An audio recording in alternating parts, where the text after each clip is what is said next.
여러분은 어떤 사람들과 함께 살아가고 있습니까? 매일매일의 삶을 누구와 함께 살아가고 있습니까? 우리 주변에서 늘 문제를 만드는 사람, 또한 그 사람으로 인해서 힘이 들게 되는 사람, 또 그 사람이 던지는 말이 나를 혼란케 만드는 그런 사람, 불평하는 사람, 이런 사람들과 항상 같이 있다 보면 나도 모르게 그 영향 안에 들어가게 됩니다. 반면에 또 그 사람과 함께 있으면 마음이 편안하고, 또 그 사람과 함께 있으면 또 즐거워지고 힘이 나고 위로가 되고, 그런 사람도 우리 주변에 있습니다. 특별히 이런 사람이 나의 삶 가운데, 특히 위기 가운데, 고난 가운데 함께 있다면 참으로 큰 힘이 아닐 수 없습니다. 그런 존재가 우리에게는 가족이라는 존재죠. 가족은 이렇게 우리에게 하나님이 주신 선물로서 힘과 위로와 또 평안을 주는 그런 존재이어야 합니다. 그런데 우리의 현실을 보면 아쉽게도 내가 누군가에게, 또 그가 나에게 철저하게, 또 완벽하게, 언제나 변함없이 동일하게 그렇게 함께 있으므로 늘 힘과 위로가 되는 그런 사람은 없는 것 같습니다. 오히려 기대가 큰 만큼 우리는 상대방에게 실망하게 되고 아쉬움을 갖게 되고, 그것 때문에 상처를 받게 되는 것이 우리 인간의 마음이고 또 인간의 형편입니다. 요셉은 자신의 인생에 있어서 정말 생각지도 못한 큰 어려움을 겪었습니다. 그것은 바로 이 가족으로 인한 것이죠. 가족이 정말 그의 큰 울타리가 되어줄 줄 알았는데, 그리고 그 가족과 언제나 함께 살 거라고 막연하게 그렇게 생각하고 살았는데, 오히려 자기의 울타리가 되어줄 형들이 자기를 팔았고, 또 이제 영영 같이 할 수 없는 그런 상황으로 이별로 들어가게 되었다는 것입니다. 이게 얼마나 큰 상실감이 되었을까 우리가 상상할 수 있습니다. 이제 더 이상 부모의 사랑을 듬뿍 받을 수 있는 그런 형편은 되지 못합니다. 오히려 그의 현실과 상황은 노예, 보디발 장군의 집에서 남을 섬겨야 하는, 그 가족을 섬겨야 하는, 그를 위해서 일해야 되는 그런 존재, 그것이 바로 지금 요셉이 겪게 된 현실인 것입니다. 믿을 구석 하나 없는 그런 상황에서 철저하게 혼자 서야 하는 것이 그의 삶인 것입니다. 어떻게 하나님의 사람에게 이런 일이 일어날 수 있습니까? 그런데 이러한 일은 성경 속에서만 등장하는 이야기가 아니죠. 바로 우리의 삶, 나의 삶 가운데 일어나는 그런 사건들입니다. 특별히 하나님의 사람에게 이러한 고난은 얼마든지 일어나고, 또 우리가 하나님의 사람이기 때문에 더한 일도 일어나는 것이 우리의 형편입니다. 그런데 오늘 우리가 주목해서 보고자 하는 것은 하나님의 사람에게, 그 사람에게는 뭔가 다른 것이 있다는 것입니다. 그것은 바로 하나님께서 이 고난 가운데, 이 위기 가운데 사람은 그렇게 하지 못하지만 철저하게, 완벽하게, 언제나 동일하게 함께 하신다는 것입니다. 하나님께서 함께 하신다. 이것이 바로 요셉의 위로가 되고, 또 힘이 되고, 문제의 답이 되고, 또 승리의 비결이 되었습니다. 그것이 오늘 저와 여러분에게도 답이 될 줄 믿습니다. 아무도 내 마음을 모를 때, 또 내 상황을 바꿔줄 수 없을 때, 힘이 되지 못할 때, 나의 가장 깊은 곳까지 찾아와서 나를 이해하시고, 또 내 모든 상황에 개입하시고, 또 지친 나를 힘으로 공급하시고 세워주시는 그분, 그 하나님이 오늘 저와 여러분에게 있습니다. 오늘 본문은 여호와께서 요셉과 함께 하심으로 라는 표현을 여러 차례 사용하고 있습니다. 하나님께서 요셉과 함께 하셨습니다. 어제 주일 말씀 중에 목사님께서 너무도 아름다운 찬양 하나를 우리에게 들려주셨습니다. 그 찬양가사를 다시 인용하기를 원합니다. 하나님께서 여기에 계신다. 내가 숨쉬는 공기처럼 분명하게, 태양이 아침에 떠오르는 것처럼 확실하게, 내가 노래하는 것을 당신이 듣는 것처럼 그렇게 하나님은 우리와 나와 여기에 함께 하신다. 이 사실을 요셉은 분명하게 알았습니다. 그런데 요셉만 알지 않고 요셉과 함께 있던 사람들이 알았습니다. 특별히 보디발 장군이 알았습니다.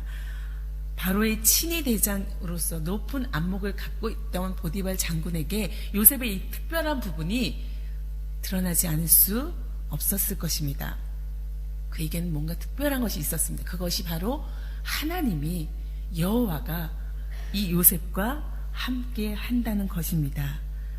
그것으로 인해서 보디발은 요셉을 신뢰하게 되었고 또 그에게 가정 총무라는 막대한 막중한 일을 맡길 수 있게 되었습니다. 하나님께서 요셉과 함께 할 때 그는 이렇게 형통한 자가 되었습니다.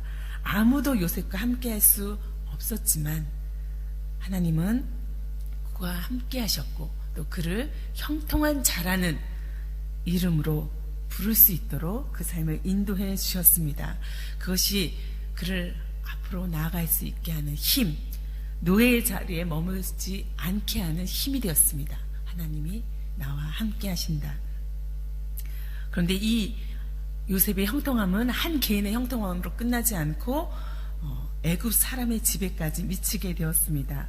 5절의 말씀을 보면은 그가 요셉에게 자기의 집과 그의 모든 소유물을 주관하게 한 때부터 여호와께서 요셉을 위하여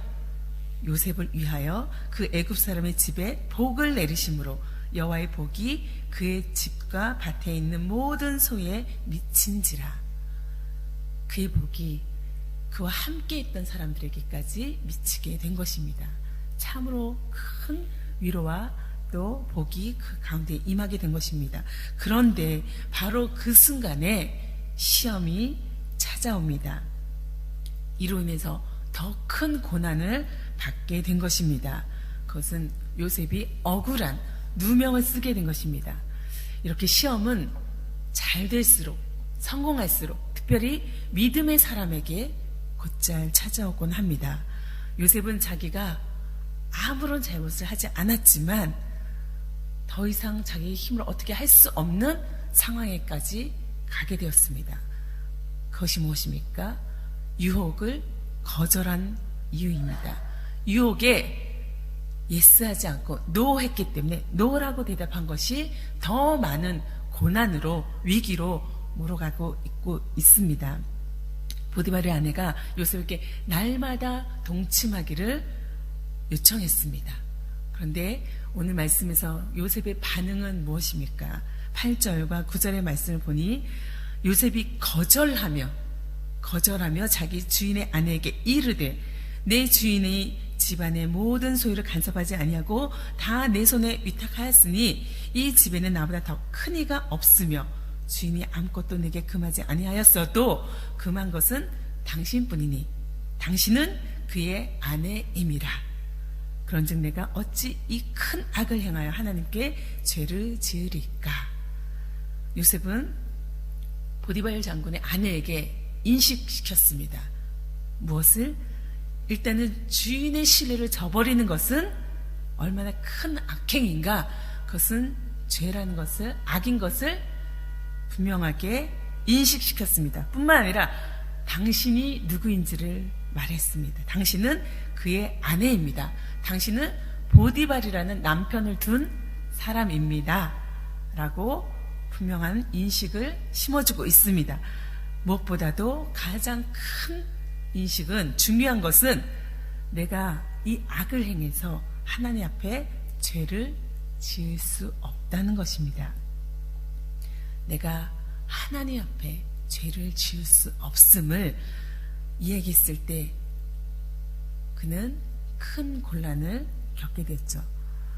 물론 요셉은 이 죄를 짓지 않기 위해서 10절에도 보면은 날마다 그가 요셉에게 청했지만 듣지도 않았고 동침하지 아니할 뿐만 아니라 함께 있지도 아니하는 너무도 단호한 모습을 그에게 보여주고 있습니다. 이것이 괘씸죄가 되어서 유혹을 당한 사람, 유혹한 사람으로 역전되게 되었습니다. 그런데 여기서 우리가 또다시 분명하게 알 수 있는 것이 무엇입니까? 믿음의 사람에게 하나님이 함께 하신다는 이 사실뿐만 아니라 그 사실을 바탕으로 해서 믿음의 사람은 책임 있는 삶을 살아야 한다는 이 사실이 오늘 본문이 우리에게 말씀하고 있는 것입니다. 단호한 요셉의 태도는 바로 이 믿음으로부터 나온 것이고 그것은 책임 있는 믿음의 사람의 모습이었습니다. 그가 너무도 분명하게 결단하고 반응하는 것은 그 이유가 바로 37장에 등장한 이야기 꿈에 있습니다. 2번이나 그는 꿈을 꾸었습니다. 하나님이 주신 꿈이었죠. 그 꿈을 통해서 그는 하나님의 뜻이 어디 있는지 알았습니다. 하나님께서 이제 이 요셉을 높은 자리에 이르게 할 뿐만 아니라 부모까지 그를 경비하는 위치에 올려놓겠다는 하나님의 말씀을 분명히 들었습니다. 그리고 그 뜻이 내 안에 들어온 순간 내가 누군지를 알았습니다. 요셉은 자신이 어떤 존재인지 분명히 알았습니다. 그래서 그것이 항상 요셉을 붙드는 근거가 된 것입니다. 유혹에 넘어가지 않을 수 있는 어떠한 시험에 걸려들지 않을 수 있는 그런 근거가 된 것이죠. 하나님이 함께 하실 때 그 사람에게는 신앙적이고 도덕적인 책임이 뒤따릅니다. 하나님의 선하신 그 뜻대로 살기 위해서는 내가 오늘 어떻게 하나님 앞에 응답해야 되는지 날마다 우리는 순간마다 결단하지 않을 수 없습니다. 이것이 온전한 믿음의 모습인 것입니다. 하나님께서 언제나 요셉과 함께 하시며 그 약속을 이루어가고 계십니다. 그 약속 안에서 요셉은 이렇게 하나님 앞에 믿음으로 그리고 신실하게 하나님의 뜻대로 행하는 그런 모습을, 그런 태도를 요청받습니다. 이것이 유혹도 넘어갈 수 있게 하고 또 기가 막힌 현실과 억울한 그 고난들을 이겨낼 수 있도록 만드는 것입니다. 우리가 어려운 중에도 꿋꿋할 수 있는 힘의 바탕은 무엇입니까? 여러분의 인내력에 있습니까? 여러분의 양심에 있습니까? 우리를 붙잡아 주시는 것은 하나님이십니다. 하나님이 내가 어떤 상황에 있든지 지금 여기에 함께 하신다는 것이 바로 우리를 믿음의 사람 되게 하는 근거가 될 줄 믿습니다. 그리고 그 하나님이 나에게 믿음의 사람으로서의 모습을 요청하고 계신다는 것입니다. 오늘 우리가 사람을 의식하고 삽니까? 하나님을 의식하고 삽니까? 사람에게 잘 보이려고, 사람에게 어려운 일 당하지 않게 하려고 그 사람의 비위를 맞추며 살아가는 우리의 삶입니까? 아니면 하나님의 뜻을 바라보고 하나님이 나를 향해서 행하실 그 소망들을 포기하지 않고 오늘의 삶을 꿋꿋하게 살아가고 있습니까? 하나님은 오늘 우리에게 함께 하시는 만큼, 책임져 주시는 만큼 우리에게도 그 책임을 요청하고 있습니다. 그 책임에 응답할 수 있는 것은 오늘도 우리가 하나님을 붙들고 하나님이 나와 함께 하신 것처럼 나도 하나님과 함께하는 삶을 살겠습니다. 오늘 하루도 하나님을 결코 놓지 않겠습니다. 하나님께서 명령하시는 대로 그렇게 순종하며 살겠습니다 하는 믿음의 순종의 자세일 것입니다. 성령님께서 이렇게 오늘 하루도 우리를 붙드시고 우리의 삶을 평생을 이끄실 것을 또 신뢰하며 나아가는 저와 여러분 되기를 간절히 소원합니다. 함께 기도하겠습니다.